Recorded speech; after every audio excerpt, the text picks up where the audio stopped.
Brought to you by TechnoSpark 20 series smartphones.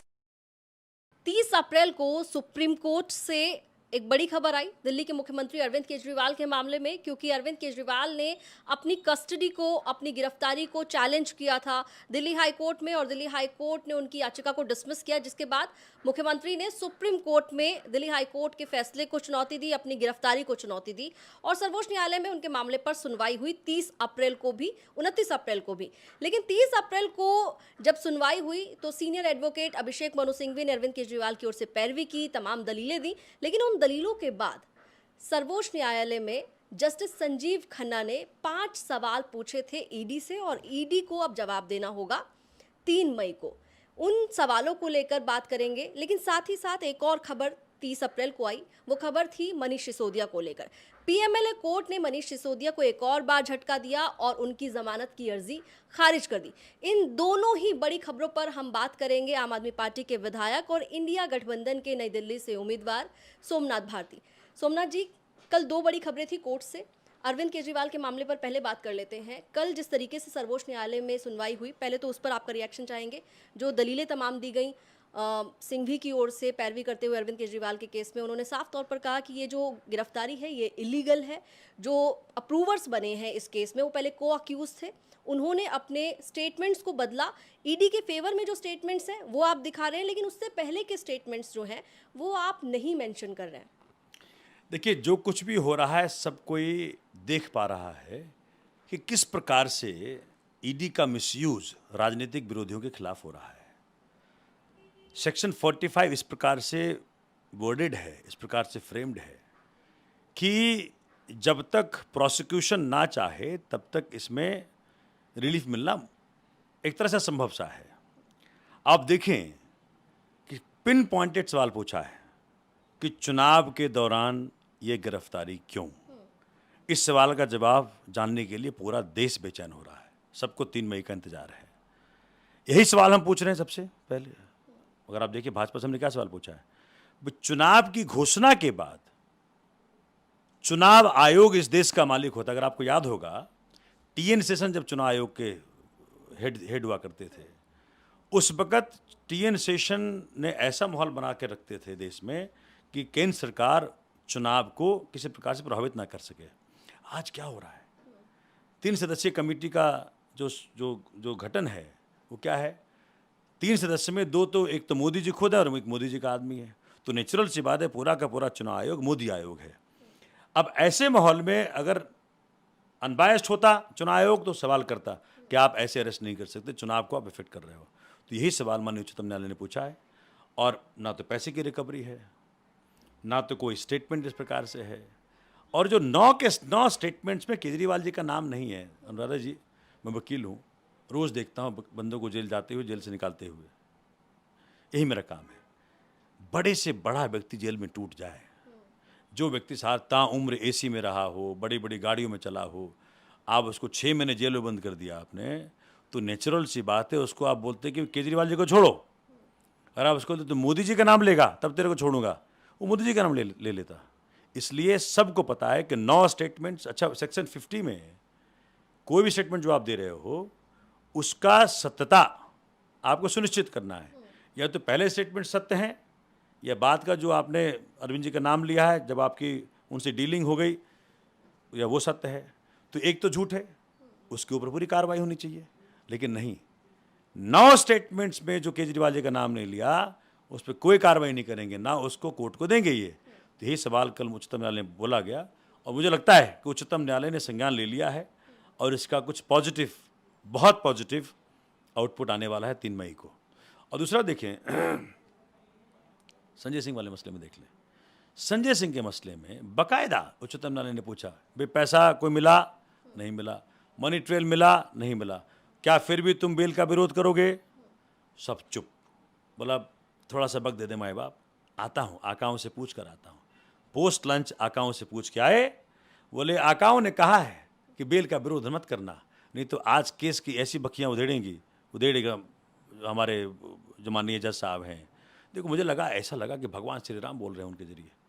उस दिन तो मैं कोर्ट में देख कर सन्न रह गया कि कहा कि भाई अगर आज तुम बेल का विरोध करोगे तो हम पूरे केस को ढंग से सुनेंगे फिर, और हो सकता है कि आपको फिर बहुत शर्मिंदगी झेलनी पड़े।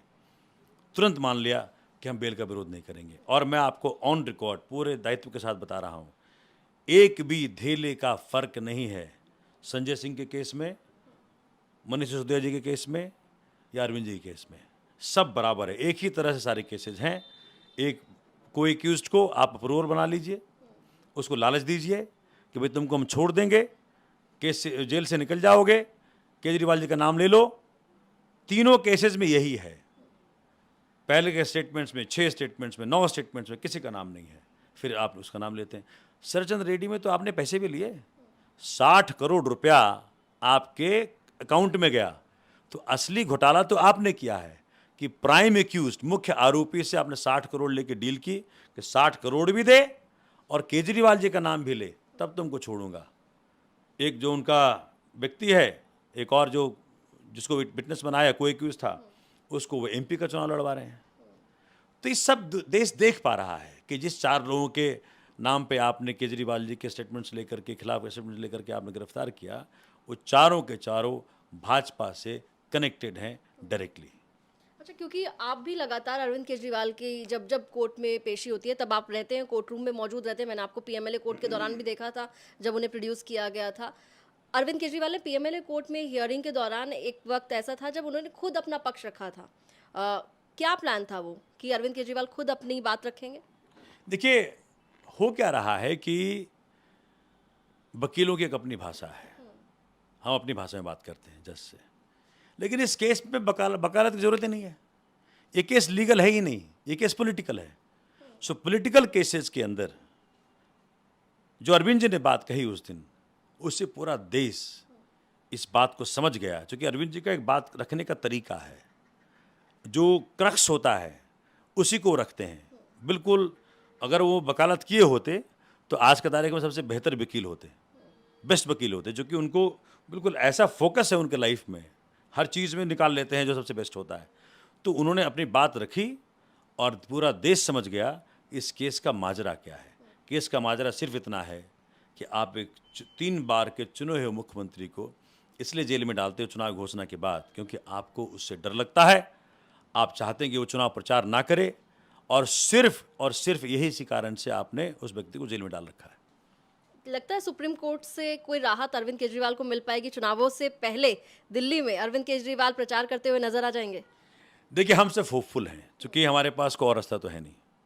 उच्चतम न्यायालय के अलावा कहाँ जाएंगे? भगवान श्री राम के दरबार में तो पहले हाजिरी लगा चुके हैं हम लोग। भगवान बहुत दयालु हैं और बजरंगबली जी का तो खास करके हम लोग पर कृपा है।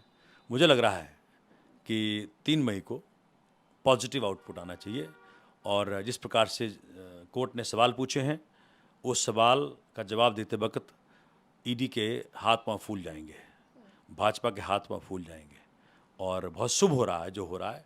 लेकिन दिल्ली की जनता ऑलरेडी डिसाइडेड है, प्री डिसाइडेड है।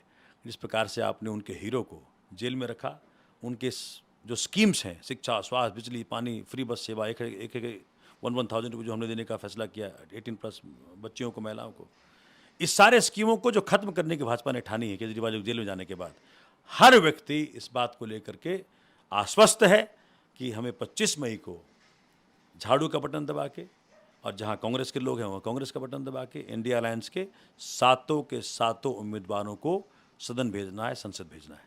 अच्छा, चुनावों से हटके अब मैं मनीष सिसोदिया की बात पर भी आऊंगी, क्योंकि उनको कल फिर से पीएमएलए कोर्ट से झटका लगा। 30 अप्रैल को कोर्ट ने ऑर्डर पढ़ा और ऑर्डर में यही था कि मनीष सिसोदिया की जो बेल पिटीशन है वो डिसमिस की जाती है, वो रिजेक्ट होती है। दूसरी बार है जब मनीष सिसोदिया की ओर से बेल के लिए याचिका लगाई गई थी। क्यों बेल नहीं मिल पा रही है मनीष सिसोदिया को? देखिए, बेल मिलेगा तो मुझे लगता है, जहाँ तक जो पैटर्न दिख पा रहा है मुझे, जहाँ तक जो दिख पा रहा है कि भाई बेल मिलेगा, तो लगता है सुप्रीम कोर्ट से ही मिलेगा, जो लग रहा है मुझे, क्योंकि ऐसा माहौल बना दिया इन लोगों ने। तो मुझे लग पा रहा है कि बहुत जल्द अभी हाई कोर्ट जा रहे हैं हम लोग। और आपको याद होगा, माननीय जस्टिस खन्ना साहब ने कहा था कि 3 महीने बाद आना। तो जब हाई कोर्ट और फिर सुप्रीम कोर्ट जाएंगे, हो सकता है हाई कोर्ट से मिल जाए, नहीं तो सुप्रीम कोर्ट से मिल जाएगा। लगता है आपको हाई कोर्ट से? मुझे लगता है, देखो चूंकि मैं वकील हूँ, इसमें तथ्य है ही नहीं, किसी केस में धेले भर का तथ्य नहीं है। छोड़िए आप डिप्टी सीएम को पकड़ के जेल में रखने का, एक पॉकेट मार भी हो, उसको नहीं पकड़ सकते आप, जो जिस प्रकार के प्रमाण आपके पास है। एक पॉकेट मार को जेल में रखने की का एविडेंस नहीं है। अब डिप्टी सीएम को बंद करके रख रहे हैं, पूरा देश देख रहा है क्या पावर का नंगा नाच चल रहा है, किस प्रकार से आप लोग ताकतों का दुरुपयोग कर रहे हो। ईडी बन गई है वसूली का साधन, जहां प्रमाण है। अब देखिए ना, 25,000 करोड़ का इल्ज़ाम था अजीत पवार जी की वाइफ के ऊपर, लेकिन 4 दिन पहले उसको केस ड्रॉप कर दिया। तो ये जो मिरेकल है, जो मोदी वॉशिंग मशीन है, पूरा देश देख पा रहा है। तो आप सुप्रीम कोर्ट वाले मामले पर तो होपफुल हैं? बहुत होपफुल हैं और बहुत आशावादी हूँ मैं, क्योंकि देखो, सत्य को आप परास्त नहीं कर सकते, पराजित नहीं कर सकते, डिले कर सकते हो। सत्य आज नहीं तो कल तो आएगा। और इस देश ने देखा है कि जब जब इस प्रकार की ताकतों का दुरुपयोग हुआ है तो देश इकट्ठा हुआ है। एक आखिरी सवाल मैं पूछना जरूर चाहूंगी, आप क्योंकि वकील हैं, क्या लग रहा है कब तक अरविंद केजरीवाल और मनीष सिसोदिया और साथ ही सत्येंद्र जैन वो जेल से बाहर निकल पाएंगे? देखिए, वैसे तो भाजपाइयों का प्लान है कि चुनाव में बाहर ना निकलने दें, लेकिन इस प्रकार से माननीय उच्चतम न्यायालय ने पूछा है सवाल, मुझे लगता है 3 मई को कुछ अच्छा होने वाला है। चलो, 3 मई को कुछ अच्छा होने वाला है, ये सोमनाथ भारती जी कह रहे हैं। 3 मई को दरअसल सर्वोच्च न्यायालय में अरविंद केजरीवाल के मामले पर सुनवाई होने वाली है। मनीष सिसोदिया के मामले को लेकर अगर बताएं आपको, तो उन्हें फिलहाल पीएमएलए कोर्ट से झटका लगा, लेकिन अब वो पीएमएलए कोर्ट के फैसले को चैलेंज कर रहे हैं हाई कोर्ट में। हाई कोर्ट में क्या होता है वो हम आपको बताएंगे, सर्वोच्च न्यायालय में क्या होता है वो भी आपको बताएंगे। लेकिन सोमनाथ भारती जी कह रहे हैं कि 3 मई को कुछ अच्छा होने वाला है, पॉजिटिव है काफ़ी ज़्यादा अरविंद केजरीवाल की हियरिंग को लेकर। फिलहाल देखेंगे सुप्रीम कोर्ट क्या फैसला देता है। कैमरामैन रंजीत के साथ अनुराधा तंवर, दिल्ली तक के लिए।